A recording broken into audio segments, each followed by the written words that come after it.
Anyone who knows anything about Laysan albatross knows they are among the most dedicated parents in the animal kingdom.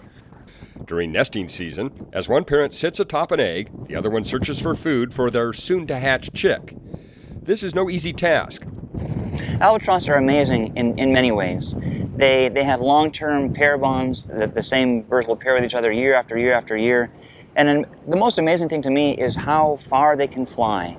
So an albatross nesting here at Kaena Point can fly to from here to Alaska and back in 10 days.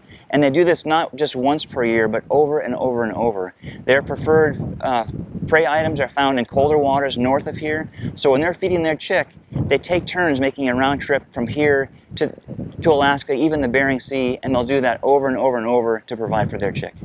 At the Kaena Point Natural Area Reserve, which hosts Oahu's primary breeding and nesting colony of these magnificent birds, 21 sets of parents are now sharing familial responsibilities by trying to hatch out adopted eggs. A certain number of eggs the birds lay are infertile, yet the parents will be with them for their entire 60-day-plus gestation period. Enter helping hands. So behind us we are seeing candling of albatross eggs. The albatross nest here on the Navy base. Team members from Pacific Rim Conservation worked alongside representatives from the U.S. Navy's Pacific Missile Range facility on Kauai to check eggs for the presence of live embryos.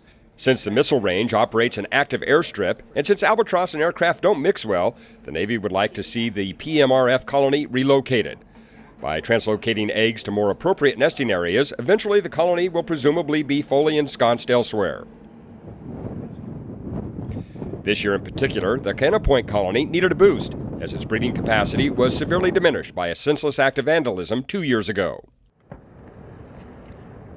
So, with what can be considered an early Christmas present, the Navy team flew the 21 eggs from Kauai to Oahu to the team at PRC, who then carried them by hand and by four-wheel drive vehicle to Kaena Point.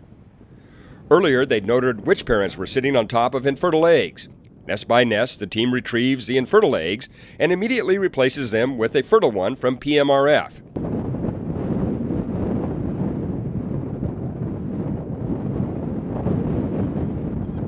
At several nests, they candled eggs to ensure they were no longer viable. Under a black hood, a team member uses a light to peer through the egg's thin membrane to detect any movement inside. This is really a win-win situation for both the albatross here and for the Navy.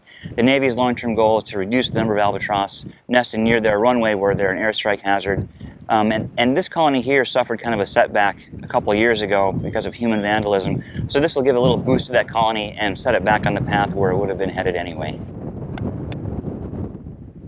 The team would like to see the creation of additional foster nests on Kauai so eggs removed from PMRF can remain on the island. While this island-to-island egg swap was not the first, it is the largest single one. We've transferred, I think, 48 eggs last year, and so if we use 50 as an average for the last 12 years, then we're talking 600 eggs. PMRF's Installation Environmental Program Director reiterated that the Navy's long-term goal is to have all the albatross eventually relocated. The new eggs at Kaena Point are expected to hatch beginning in early February, and the young chicks will fledge about 5 months after that, continuing the fascinating circle of life of this iconic seabird.